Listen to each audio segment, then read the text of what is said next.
in cancer treatments and for other immune types of things. It has the most research. But it had a university studies, 120 milligrams a day, reduce those calcium oxalate stone formations. Vitamin A. Now, everybody's always like panicking about vitamin A, but a good portion of our country is vitamin A deficient. Okay? And when you're vitamin A deficient, your body will tend to form those stones. In addition, your ability to fight infection goes boom, boom, boom, boom, boom. And if you're an extremely white woman from Northern Europe, your ability to use beta-carotene sources like carrots drops substantially. Dandelion tea or uva ursi cleanse the kidneys, and actually uva ursi was shown to reduce pain while you have kidney stones, so that can help kind of flush those out. I have physicians that recommend that. Vitamin C lowers the incidence of kidney stones, but not in excess of about 4,000 to 6,000 milligrams per day, and it needs to be that mineral ascorbate type of ester C. Other things I've mentioned down on here have to do with minerals, amino acids. They can help prevent stone absorption. Your zinc, copper, more so than anything else actually for prostate as well too, can help with that balance and combination. And you tend to find those kind of levels, maybe not quite that high, in a good multivitamin. And then there are some stone breaker formulas out there. Don't have much time to go into all the details on those, that can also help with breaking up those stones that we see out there. And you can go into any good health food store and you'll probably see them on there, and they'll stay stone free or stone breaker. And those can aid and abet the breakup of stones, in addition to like magnesium and the diet stuff. The thing is, get the pH right, make it to where those stones don't form, and then you're not going to be in the hospital screaming up and down asking for morphine. Anyway, I hope that helps for all you sufferers out there. We're going to be moving on to the next portion of our show, which is the fitness portion. Thank you.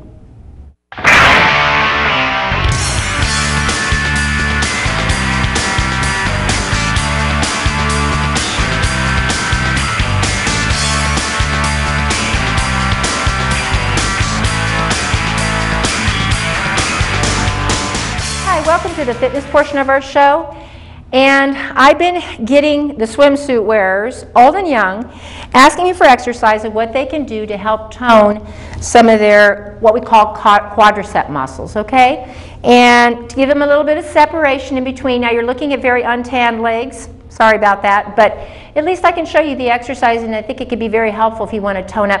We used to use these before I would do my natural bodybuilding shows in order to cut up and show separation between the muscles. So any age group can do it, and it's safe for those people that have back problems as well, so you don't have that weight on the back. A sissy squat, you're going to stand with your feet about shoulder width apart. We don't want them too far out, too far in, because it puts strain on the back. Grab something secure, a chair, a table, something that's not going to move on you. Hopefully this table doesn't move. And what you do basically is you bring down very gradually while my toes are coming up. Okay, see that? You're going to bring down, and the back stays very, very straight while I'm doing this. Okay, see? I'm not going like this, or I'm not going like that. I'm keeping it very straight. Well, I come up very slowly, and I tighten my butt, and I tighten my front legs. And you do that for as many reps as you can, and hold it up and down, and go down probably to where your legs are reaching about probably about a 90-degree angle, back up again, and squeeze tight. If you do those like every other day for about 10 repetitions a couple of times, you will notice after about 6 weeks some nice little separation in the legs. I sure hope that helps. Next, we're going to be moving on to the research portion of our show. Thank you.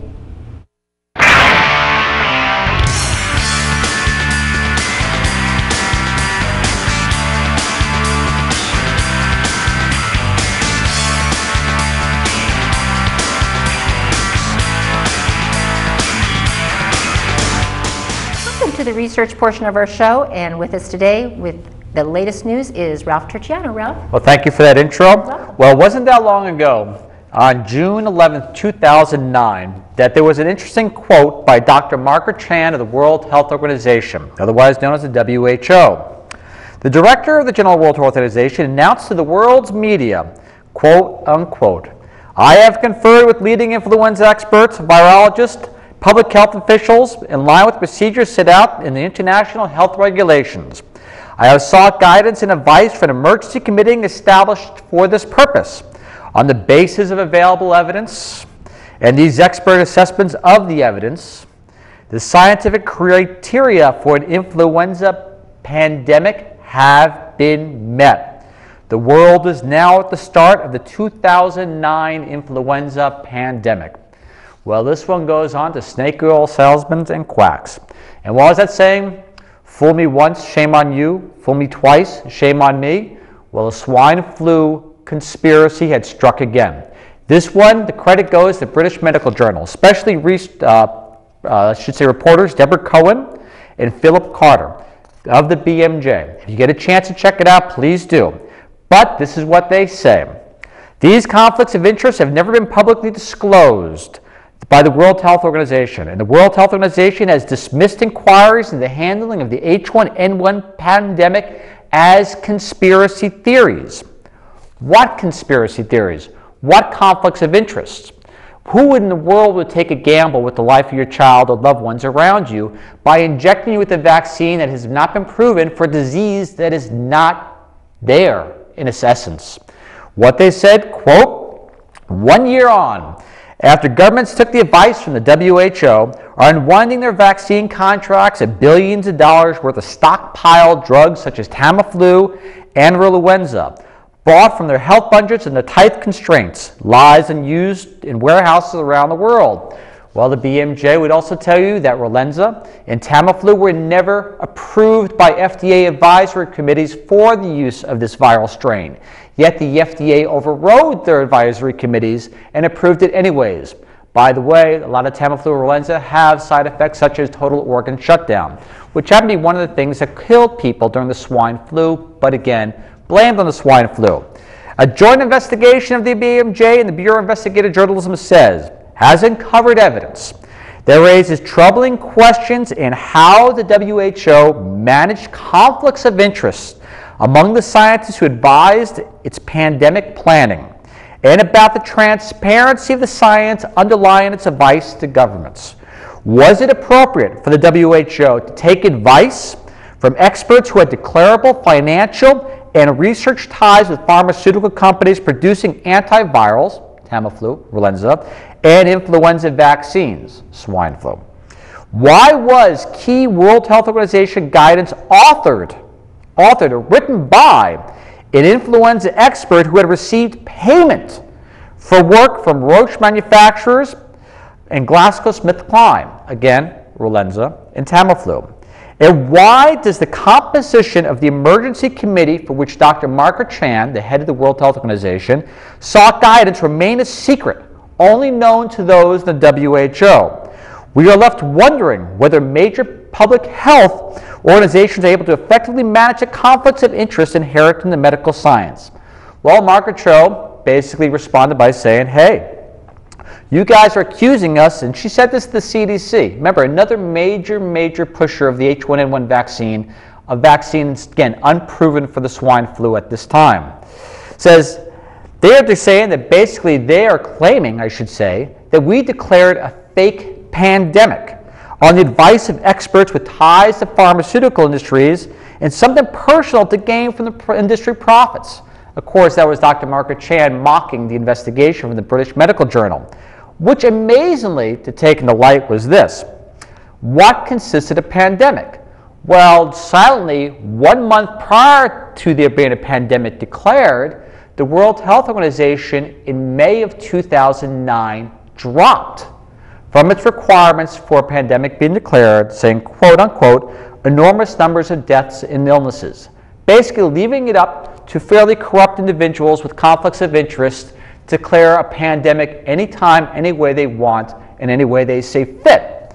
So, basically, some of the outcomes of the pandemic, as illustrated in the report, have been dramatic distortions of priorities of public health services all over Europe, wastes of huge sums of public money, provocation of unjustified fears among Europeans and the U.S., creation of health risks through vaccines and medications which have not been sufficiently tested before being authorized in fast-track procedures, all are examples of the outcomes of the World Health Organization's power-hungry megalomania.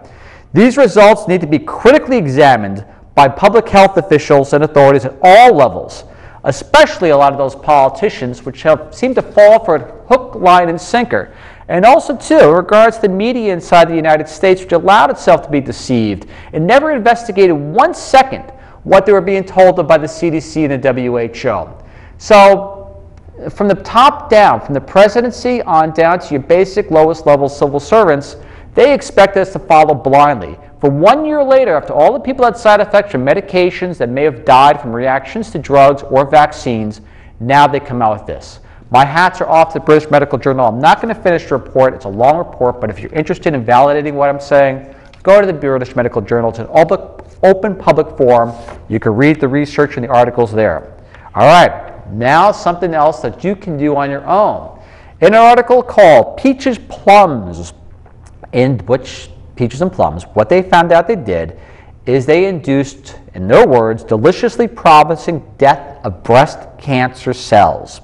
This is from Texas AgriLife, where they did the research and also published in the Journal of Agricultural and Food Chemistry.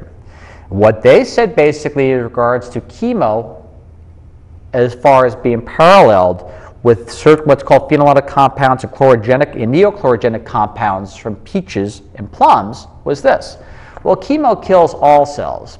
Well, the compounds in peaches and plums killed just the defective cells, the cancer cells. In fact, to quote them, here there is a 5-fold difference in toxic intensity. You can put it at a level where it will kill the cancer cells, the very aggressive ones, and not the normal ones, just by peaches and plums.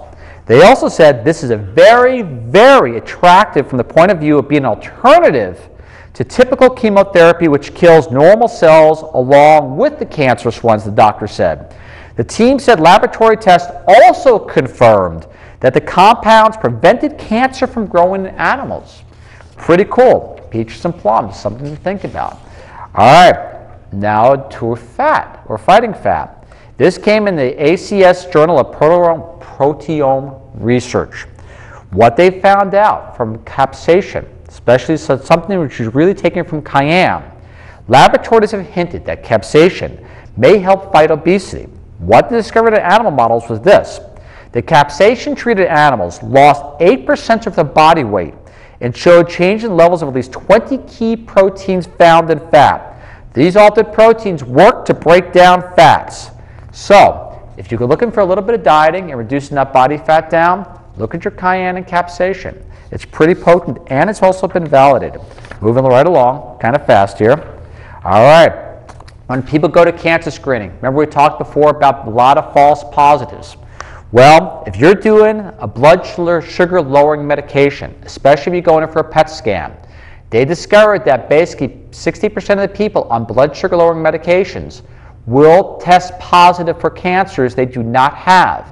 Primary reason, the blood sugar lowering medications cause a lot of cells to take up those sugars and also the dyes involved in the PET scan as much as you would normally look for detecting a cancer cell. Just something to look at. Had to run through it pretty fast, but thank you very much for your time on this. Thank you very much, Ralph. Appreciate it. Lots of good research out there. Research for yourself. Take charge of your health. Thank you very much.